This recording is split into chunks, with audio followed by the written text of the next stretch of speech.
Bom dia, turma. Aqui com vocês é o professor Caio Cecílio e vamos iniciar hoje falando sobre as briófitas e as pteridófitas. Mas antes de iniciarmos as briófitas e pteridófitas, vamos ver alguns conceitos sobre o reino vegetal, como é formado os grupos, analisar um cladograma para ver algumas particularidades desse reino vegetal, tá bom? Seguindo aí, pessoal, características gerais, ou seja, pertinente a todos os vegetais. Os vegetais serão indivíduos eucariontes, na qual tem uma membrana responsável por envolver o núcleo, tornando esse núcleo organizado. Eles são indivíduos autótrofos, tá? Quer dizer que eles são capazes de produzir o próprio alimento. Nesse caso, é devido exatamente a eles serem fotossintetizantes, serem capazes de realizar a fotossíntese. São indivíduos pluricelulares, ou seja, podem apresentar diversos tipos de célula e muitas células por todo o seu corpo. E apresentam o quê? Algumas estruturas nessas células que são particulares e encontradas normalmente na célula vegetal, que é a presença de vacúolos, que é extremamente importante para armazenamento de água, os cloroplastos, que é uma estrutura associada diretamente à fotossíntese, e a celulose, que é um açúcar específico encontrado normalmente em vegetais, um carboidrato específico encontrado em vegetais. Seguindo aí, tem um cladograma para mostrar exatamente o que? Exatamente um processo de evolução que ocorreu com as plantas. O que estruturas foram surgindo com o passar do tempo. Então, os vegetais eles acabam sendo divididos em 4 grupos específicos. Os indivíduos chamados de briófitas e pteridófitas, que vão ser os 2 grupos que nós vamos mais focar hoje, e os indivíduos chamados de gimnospermas e angiospermas, que eu deixarei para a próxima aula, ok? Para falar especificadamente sobre eles. E o que eu consigo observar quando eu vejo esse cladograma? Eu consigo observar algumas características, como os indivíduos que são embriófitas. É o que? Ter a planta protegida pelo embrião. Então, esse embrião ele vai ser encontrado em todos os grupos, e ter essas plantas protegidas pelo embrião também fazerão parte das briófitas, pteridófitas, gimnospermas e das angiospermas. Porém, uma característica evolutiva que é elas serem traqueófitas, tá? É encontrado somente em 3 grupos, que são as pteridófitas, as gimnospermas e angiospermas, que é nada mais do que o quê? Possuírem vasos condutores, que é o quê? Condutores de nutrientes e do material produzido na fotossíntese em si. Uma outra coisa que nós temos aqui evidente é o grupo das criptógamas. Tá? Então, dentro desses 4 classificações, eu vou dividi-las em criptógamas e ainda em fanerógamas. As criptógamas, elas não possuem o quê? Uma estrutura reprodutiva dela não é evidente, elas não têm uma estrutura reprodutiva evidente. E quais são esses grupos? São das briófitas e das pteridófitas.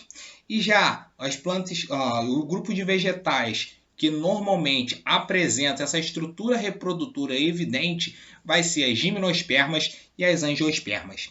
E ainda vou ter o grupo representado pelas espermatófitas, que são vegetais que vão produzir sementes. E aí eu só tenho exatamente a divisão de gimnospermas e angiospermas. Mas agora vamos lá nas briófitas e pteridófitas em si? Vamos lá, pessoal. O primeiro indivíduo que nós vamos ver são as briófitas, tá? As briófitas é um tipo de vegetal que normalmente ele está associado a um local úmido, e logo mais à frente a gente vai ver a importância desse local úmido, tá bom? Ela vai possuir como seu gameta masculino, ou seja, como sua célula masculina, o anterozoide, e esse anterozoide ele apresenta uma estrutura que é o flagelo. Tá? Ele é flagelado. Por quê? Esse flagelo auxilia ele na sua locomoção.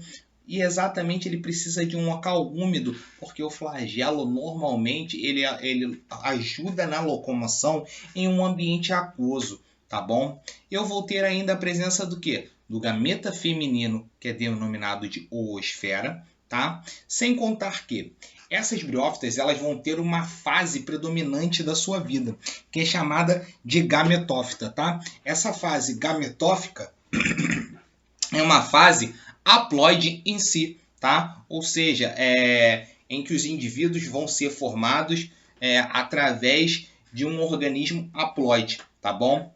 Esses indivíduos gametóficos, eles normalmente se fixam ao solo através de uma estrutura denominada rizóide. Se vocês observarem aqui na imagem, esses rizóides, eles aparentam exatamente o quê? Como se fosse uma raiz da planta, tá? Mas é uma estrutura chamada de rizóide.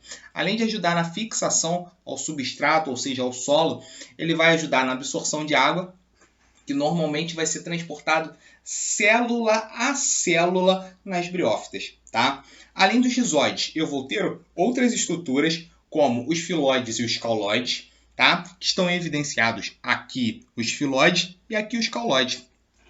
Pelo nome, galera, a gente já tira uma associação, tá? Os filóides, eles vão ser estruturas que vão conter clorofila, ou seja, eles vão estar associados diretamente à produção de carboidratos através da fotossíntese para que a planta consiga sobreviver, tá?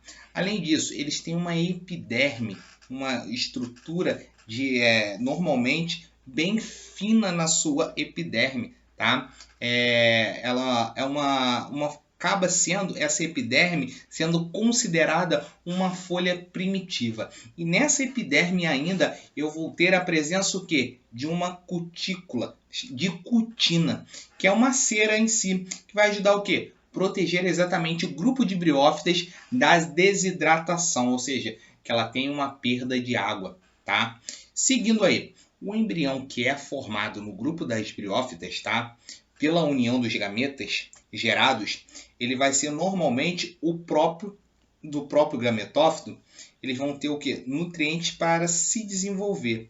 E esse embrião, ele dá origem a um esporófito. Esse esporófito, ele cresce sobre o gametófito, tá?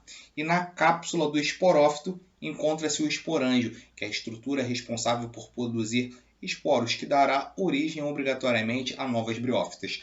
Tá bom? Seguindo aí, eu tenho os grupos de briófitas, porque eu não tenho uma plantazinha específica, um vegetal específico, eu tenho diversos.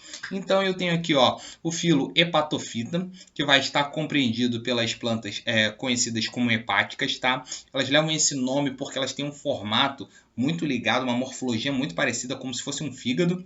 Eu tenho o filo dos Anterofitas, tá? Ou conhecido como os antóceros, ok? Eles levam normalmente esse nome porque o esporófito, tá vendo aqui, essa estrutura aqui, o esporófito é mais ereto e alongado do que nas demais. E por último, eu tenho o filo briofita, tá? São normalmente representados o quê? Pelos musgos, que vão ter o que? Gametófitos, tá? Normalmente de 15 centímetros. Após isso, eu preciso ver o processo de reprodução das briófitas, tá?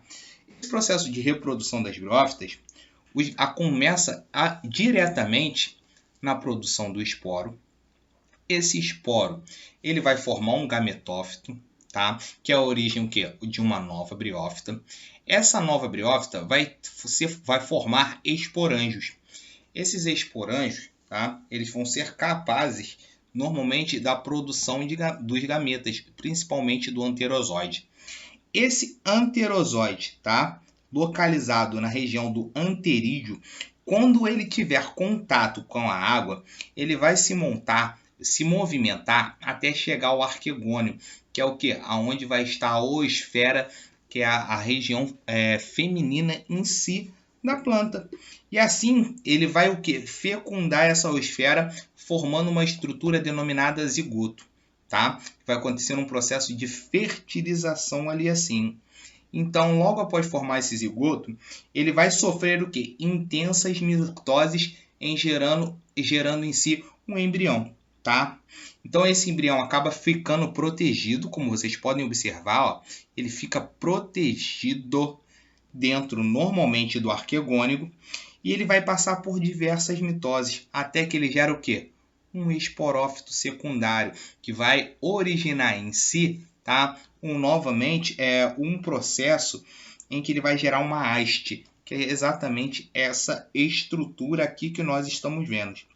Essa cápsula é uma cápsula mãe, tá? Que vai conter o quê? Uma grande quantidade de esporos. Assim eu vou ter um ciclo. Se vocês observarem, eu tenho uma fase em que ela apresenta a produção de indivíduos de uma geração gametófica, ou seja, com a produção apenas dos gametófitos, e uma outra fase chamada de geração esporófica, que é a produção dos esporos em si. Isso nós chamamos de alternância de geração. Ora ela vai produzir indivíduos de uma forma e ora ela vai produzir indivíduos de outra forma, tá bom? Seguindo aí, pessoal, eu tenho o outro grupo, é o grupo das pteridófitas, tá?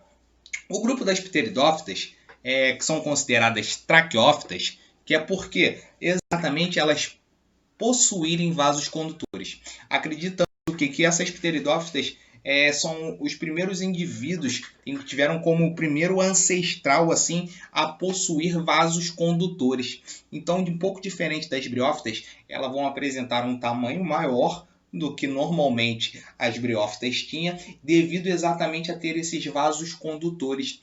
E esses vasos condutores são importantes porque, além de aumentar o tamanho da planta, ele vai ter uma maior eficiência na hora de transportar os nutrientes entre os tecidos, não precisando fazer o transporte célula a célula, ok? Das pteridófitas, tá? Eu consigo evidenciar algumas estruturas nelas, como a própria raiz, o caule e folhas, mas tem uma estrutura que é extremamente importante, que fica normalmente localizada nas folhas, que é chamada de soros, que vai ser o quê? Lá eu vou ter um conjunto de esporângios que normalmente vão produzir os esporos em si. Seguindo, eu tenho a reprodução das pteridófitas, tá?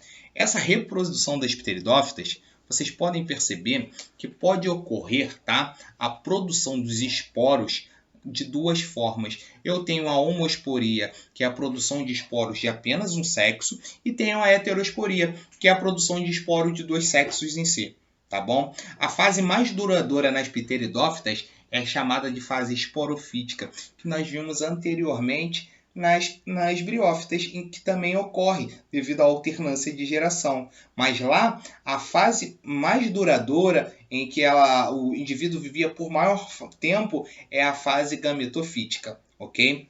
Na nossa figura, aqui ao lado, tá? A gente vai ter o seguinte, os esporângios, liberando o quê? Exatamente o esporo. Esse esporo, ele vai germinar, ele vai sofrer um processo de germinação, uma fixação no substrato e vai gerar um gametófito maduro. Esse gametófito maduro, ele vai possuir o anterídeo ou o arquegônio, tá? E quando ele tiver contato novamente com a água, o anterídeo ele vai nadar, literalmente, utilizando o flagelo, até o arquegônio. Quando ele chega ao arquegônio, ele vai gerar um embrião, ok?